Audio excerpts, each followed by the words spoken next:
We're back. So one of those little-known facts.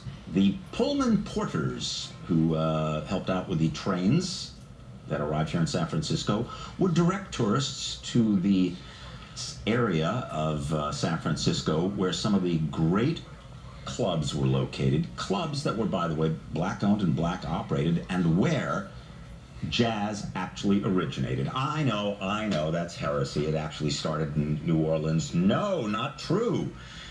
A lot of it had to do with, well, you know, one of the reasons you might think it was in New Orleans, well, we had the earthquake here, and that might have affected how history was told. But I want to introduce you to a man who is, well, he's an historian. He's also an author, entrepreneur, educator, tour leader, I might also add, John William Templeton, who's written a novel called Cakewalk. And it is a novel that is based on the true history of San Francisco, African-American history here in the Bay Area, and the jazz culture. So just for starters, let's talk a little about the origins of jazz and why everybody thinks it's New Orleans when actually it's right here in San Francisco.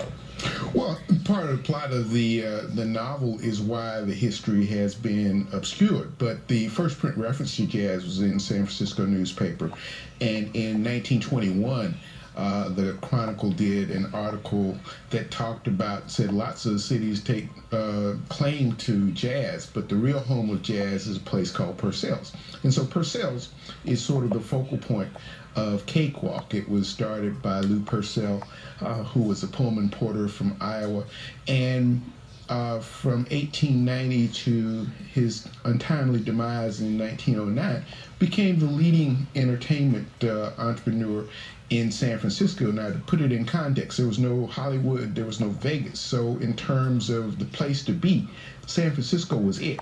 And so for Lou Purcell and Sam King, who also had, between them, they had 7 clubs on Pacific Street, yeah, to be the leading entrepreneurs in that arena, was a story that was just too good to pass up. Right. So how did it originate? It was sort of the confluence of great musicians, some entrepreneurs, an African-American culture where actually there was less segregation, I guess, made a difference as well? Well, to put it in context, they weren't an anomaly. African-Americans were prevalent in entertainment and theater from the gold rush on. So by the time they moved to Pacific Street, African-Americans had been running resorts from the 1850s. In fact, the site of Purcell's, there had been several black-owned clubs there over the previous 30 years. But African Americans in the churches, they put a premium on music training. So as late as 1920, the leading occupation for blacks in the census in San Francisco was a musician.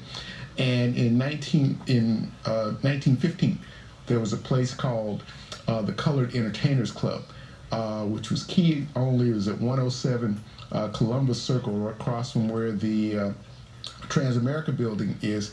And that's how affluent the African-American entertainers were, because they had their own private club right there in the middle of the financial district.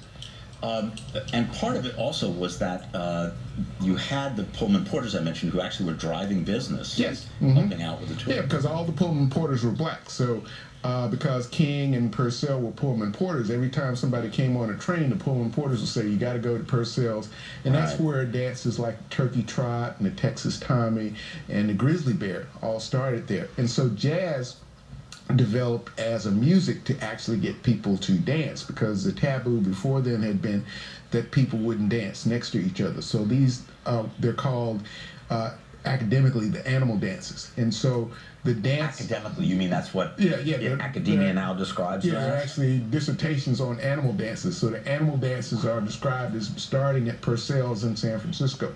And so jazz developed to create those dances. And Jerry Schimmel did an article that actually started me on the local historian talking about the drink tokens. So what would happen would be that based on how much liquor you would buy, you would get tokens. You could use those tokens to actually procure the services of the women. And prostitution was legal in San Francisco until 1915. So their business model was to use the music to get people to dance, to go upstairs, use prostitution. And jazz was a euphemism for sex.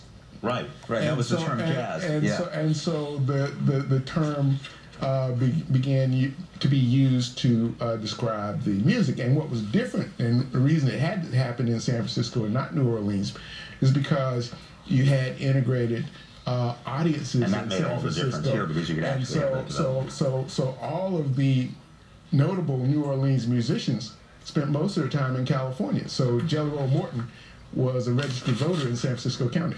Okay, so let me tell you that I mentioned that John is also an entrepreneur. So let me tell you about his Founders Symposium.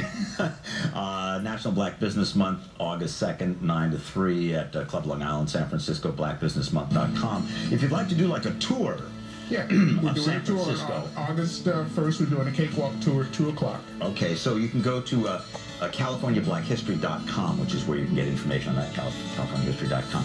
Fascinating, fabulous. Thank you so much for being articulate spokesman for a fascinating area. We're going to take a break. When we come back, the Feminine Manifesta.